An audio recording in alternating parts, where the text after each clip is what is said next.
TNN News brought to you by Deepak jeweller, Lakkar Bazaar, Solan 9816078655।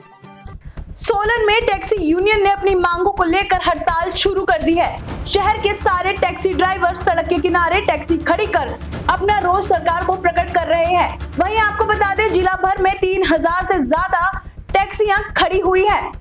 Taxi union सरकार से मांग कर रही है कि सरकार महंगाई कम करे, वहीं पेट्रोल डीजल की कीमतों में जो वृद्धि की गई है उसे घटाया जाए व बढ़ाए गए टैक्स को भी कम किया जाए। साथ ही परमिट की अवधि जो 10 वर्ष थी उसे घटाकर सरकार ने 8 वर्ष कर दिया है, जिसे सरकार 10 वर्ष से अधिक समय का करे। साथ ही टैक्सी यूनियन द्वारा इन मांगों को लेकर पूरे भारतवर्ष में आंदोलन छेड़ दिया गया है। वह हिमाचल में भी टैक्सी ड्राइवर बढ़ चढ़कर इस आंदोलन में भाग ले रहे हैं।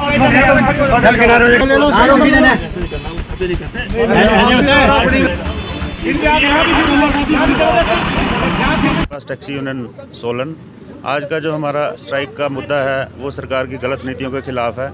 सरकार ने जो हमारे ऊपर टैक्स नीति जो लागू की है उसका हम बहिष्कार कर रहे हैं शांतिपूर्वक ढंग से, और अगर हमारे मुद्दे सरकार सॉल्व नहीं करती है तो इसके बाद उग्र प्रदर्शन भी हो सकता है। हमारे मेन मुद्दे यही है, सरकार ने एक तो डीजल की कीमतों में बहुत ज़्यादा बढ़ोतरी कर दी है और हमारे टैक्स भी बहुत ज़्यादा बढ़ा दिए हैं, परमिट की अवधि भी कम कर दी गई है, तो टैक्सी वाला एक तरफ से बिल्कुल ही बेरोज़गार होता जा रहा है। तो हम सरकार से यही गुहार करते हैं कि हमारी मांगों को पूरा किया जाए और ये जो नई नीति में टैक्स पॉलिसी जारी की है इसको वापस लिया जाए। धन्यवाद। तो हमारा 1000 रुपये होता था उसको बढ़ाकर 25,000 रुपये कर दिया गया है, तो हम इसके बारे में सरकार से यही कहते हैं कि इस पॉलिसी को एकदम वापस लिया जाए। इतना ज़्यादा मात्रा में क्यों? तो हमारा टैक्स होता था वो हम स्टेट वाइज देते थे, जैसे हमारा हरियाणा का 100 रुपये लगता था, पंजाब में एंटर करते थे तो 200 रुपये लगता था, तो कुल मिला के एक टैक्सी वाला 5 से 7 हज़ार रुपये टैक्स गवर्नमेंट को देता था, जो अब बोझ बढ़कर टैक्सी वालों पे 25 से 26 हज़ार रुपये तक कर दिया गया है। और यही नहीं है, बड़ी बसेस के भी टैक्स बढ़ाए हैं। हमारे जो 12 सीटर टेम्पो ट्रैवलर है उनका 75,000 रुपये टैक्स कर दिया गया है, तो 75,000 रुपये अगर हम सरकार को देंगे तो हम कमाएंगे क्या जी। साल आज हमारा पहला दिन है स्ट्राइक का।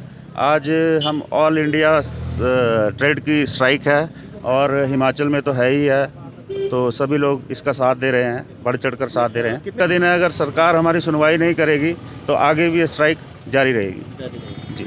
आज हमारी टैक्सी यूनियन की बाईपास ओल्ड बस स्टैंड सबकी हमारी आज 22 तारीख को हड़ताल है। जो नेशनल परमिट के लिए हड़ताल की गई है, जो इन्होंने बढ़ा दिया है, जो टैक्स है उसका बढ़ा दिया गया है। जो पहले 1000 रुपये होता था वो उन्होंने 26,000 रुपये कर दिया है, और हम सरकार से अनुरोध करते हैं कि इस टैक्स को वापस लिया जाए। दूसरा है जी, पेट्रोल डीजल में बहुत बढ़ोतरी हो गई है, इसके लिए हम हड़ताल कर रहे हैं। तीसरा है जी, जो इन्होंने हमारा जो नेशनल परमिट था वो पहले 10 साल होता था, वो अब इन्होंने 8 साल कर दिया है। और हमारा ये जो रोकने का जो अभियान है उसमें हम सिर्फ टैक्सी वालों को रोक रहे हैं, उनको समझा रहे हैं कि आप गाड़ी मत चलाइए, इसमें प्राइवेट गाड़ी या किसी पैसेंजर को तंग नहीं कर रहे हैं। हमारी यही है, सरकार से आगे दरख्वास्त है कि हमारा जो टैक्स बढ़ाया गया उसको वापस लिया जाए। इसके अगर आप ये नहीं करेंगे तो हम सरकार को 15 दिन का टाइम देंगे। 15 दिन बाद हम कोई उग्र प्रदर्शन करेंगे ताकि सरकार को पता चले क्या होगा। और हम ये जो कर रहे हैं इसमें हम जो निगम के जो इलेक्शन हो रहे हैं इसमें भी हम सारे टैक्सी यूनियन वाले इसका बहिष्कार करेंगे। धन्यवाद। जैसा कि सर ये आपकी जो स्ट्राइक है ये सिर्फ सोलन में कि हिमाचल में? ये सरकारी स्ट्राइक पूरे ऑल इंडिया में चल रही है जी, पूरे हिमाचल में भी है, और सब हम इकट्ठे हैं, कोई इधर उधर नहीं है। हम इसीलिए कर रहे हैं ताकि सरकार इस परमिट को वापस करे।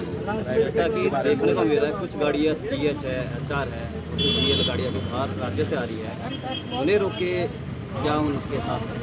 हम उनको रोक रहे हैं, उनको समझा रहे हैं कि आप हमारा साथ दीजिए। जैसे हमारा टैक्स बढ़ा है उनका भी टैक्स बढ़ा है, सिर्फ हम तंग नहीं कर रहे हैं, सिर्फ उनको समझा के भेज रहे हैं कि हमारे साथ रहिए और हमारे साथ दीजिए। TNN News brought to you by smart. विवाह शादी की खरीदारी के लिए हिमाचल का सबसे बड़ा प्रतिष्ठित संस्थान। आज ही पधारिए स्मार्ट, देवभूमि प्लाजा, राजगढ़ रोड, सोलन।